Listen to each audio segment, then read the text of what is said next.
Hello there, I'm Bernadette Schwert and I'm the author of 3 books: How to Build an Online Business, Secrets of Online Entrepreneurs, and the ghostwriter for Catch of the Decade, which was the memoir of Gabby and Hezi Libovic, the founders of Catch of the Day. So what I'd like to do today in this very short video is just share with you some of the insights and sort of clues and strategies that I've learned from interviewing over 150 of Australia's top online entrepreneurs that I covered in those books that I just mentioned. Because what I find is that success leaves clues. And if you can understand what people have already done and the mistakes that they've made, then the chances of you making them is minimised. And in terms of the people I've covered in the books, it's kind of really a roll call of Australia's best online entrepreneurs. So people from Ruslan Kogan,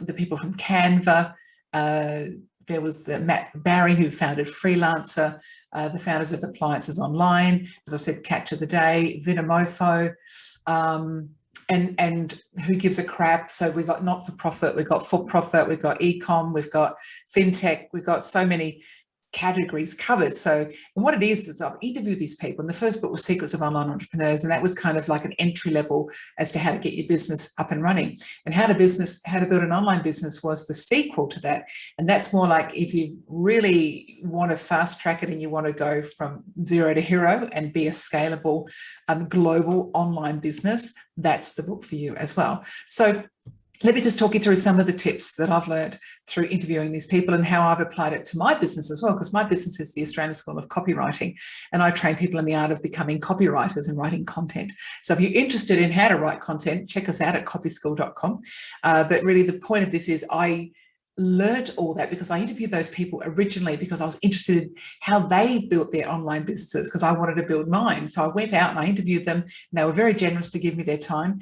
And that book became, or those interviews became a TV chat show called Secrets of Online Entrepreneurs that was on Fairfax TV. And then that became the books. So it's kind of how, funny how these interviews became, they had a life, long after I conducted the interviews. So let me get on with it, some of the tips that you might be interested in. First one, don't be too protective of your ideas, because I know it's tempting to think, you've been sitting on this, it's unique, no one else is doing it, it's, completely innovative, and so you don't want to tell anyone. Completely understandable. However, if you don't tell anybody, they can't tell you what they think. They can't tell you that it's already been done by someone they know, which can happen. They can't tell you that they think it's fantastic and that they know someone who might want to invest in you or who might want to be a customer. They can't tell you that, your pitch is working or it's not working. And it's through the telling of your idea to other people and you're getting your pitch right, you go, that bit worked or that bit didn't.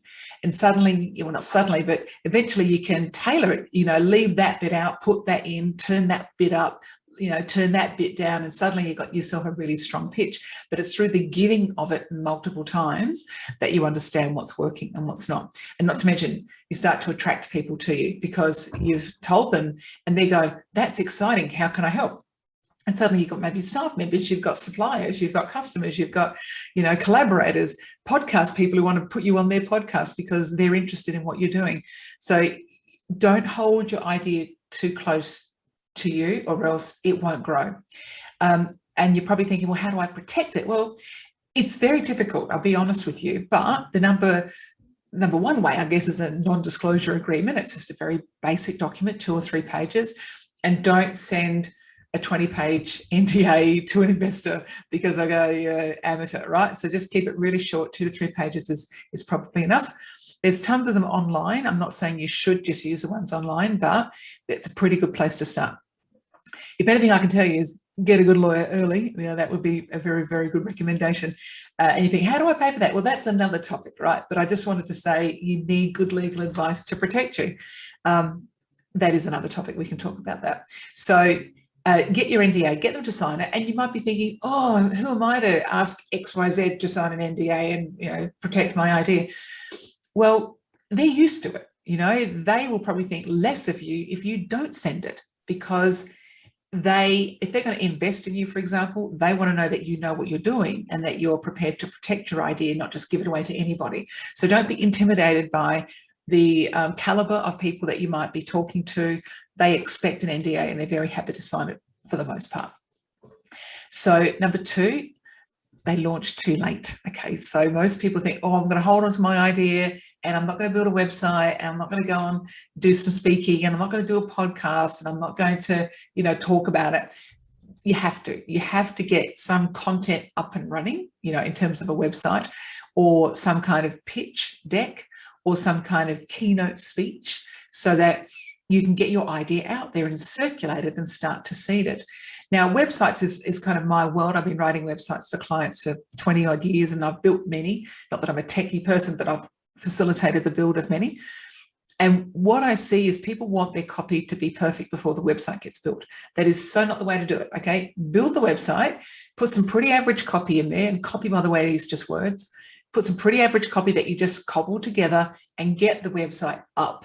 And then you can see, oh, yeah, right, those 3 columns, we need a bit more there. Oh, this is where the blog's going to go. This is where the podcast, page is going to be. So once you've kind of built it, then the copy will come, right? So don't feel you got to write all the copy before you build it. Just build.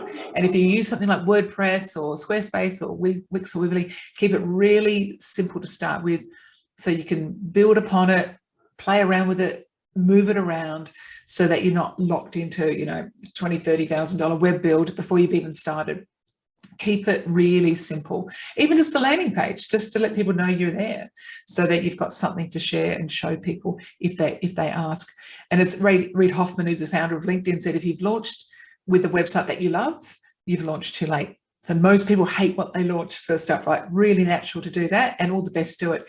And even Cat to the Day, which is the book, Cat to the Decade, I wrote with Gabby Leibovich. I was the ghostwriter. But when we're writing the book together, in Catch of the Day is the Business, he looked at all his old websites, right? And there's this thing called the Wayback Machine. You can look it up online and it tells you, or it sort of documents old websites at all stages of its development. So it's pretty interesting website, to look at that and see what was your website like 15 years ago. So anyway, we looked back at all the websites and we're going, oh, that was so bad. And he was like, I know, I can't believe we started with that. And now it's slick as, it's very nice. So you can see that even the best e-commerce business owners started with something pretty ordinary. So don't hesitate to get something up and just get it out there. People are forgiving, right? They just want to know, don't get spelling errors if you can avoid it, but people are very forgiving of the look of something if the concept's strong, the idea is strong and the team is strong. Number 3 is people don't seek feedback, right? So that's sort of what I was saying about being protective of their idea, that they don't put it out there. And even when they do, they kind of go, but I don't want to hear what you say, right? I think this is fantastic and I'm going to progress no matter what. And that's good, right? Having that commitment and conviction behind you is fantastic. But when people say something like, oh, I saw that done in America, right? You first thought maybe, damn, I thought this was unique, right? You say, no, that's good, right? Because it means someone else is doing it. They're validating the market for you. They're validating your idea. So this is not you, a lone wolf, whistling in the wind, trying to get something up. Someone's done it.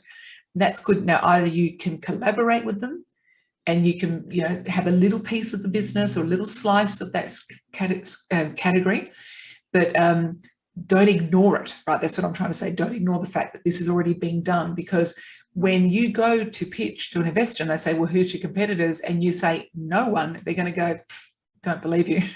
And also, quick squiz, what about these guys? Have you looked them up? Yeah, no. And then you're stuck, right? Because you know about it, but you haven't said anything because you're not acknowledging that someone has already done it. So don't not take feedback. Okay, if people say, have you seen this? Okay, go for it, look it up, and either incorporate what they're doing into you and make it better, or take a different slant, or collaborate with them, but at least understand who's out there so that you're not being caught short-footed when people ask you, have you heard of this company? Can you try it out for me? Great question to ask people is like, would you like a free trial? And by the way, a free trial is a really nice thing to do. Depends on the industry and the category, of course, that you're in. But, just getting people to have a go. There's a company that is in the AI content space. They're creating a platform where you can create artificial intelligence generated copy. So it's very interesting. And they're giving out free trials left, right, and centre. Right, because they know that it's through the trialing of it and the experiencing of it that people will go, oh, that's really good. I want to keep going. I want to pay for the, the pro version. So give people a trial if you can, so that people can understand what you're doing. And by the way, when they've done that, then you say, can you improve upon it for me? What's missing? What's not working? What was the user experience like? Was it easy? Was it hard? Did it do what you thought it was going to do? So you can use those early users or beta users as market research and focus groups to help you build upon it, because every product can do lots of different things, but maybe you don't want to do them all yet. You want to maybe just get it to market quickly, and then you can add those features later on, which is the MVP kind of, minimum viable product. You want to get something to market as quickly as possible so that you can start to get some users. Can they share it with their friends? That's how Dropbox got started.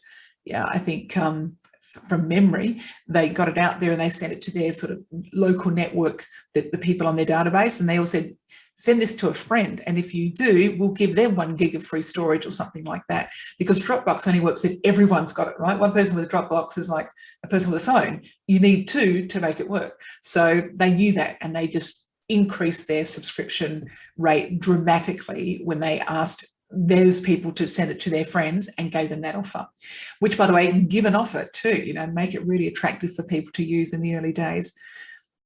Ask them, what would they pay for this? Would you pay $100? Would you pay $2? $2,000? What about a monthly subscription? Is that something you're interested in? So when you ask people what the value is, it might surprise you in a good way. You think, wow, they're going to pay more for that than I thought. Or it might shock you. Think, wow, I thought I could charge more for that. Either way, it's what the market says, right? Markets drive, what you're doing. Admittedly, one person's opinion, so don't take it too seriously. But if you get like 5 to 10, 15 people going, yeah, I wouldn't pay much more, or I saw someone doing it for free, then you've got a little bit of an issue. You might need to work through that. And then the last question is, do you have any spare cash that you might like to invest in me? Because sometimes just by the talking of it and through the passion that you demonstrate, that's enough for people to actually come on board.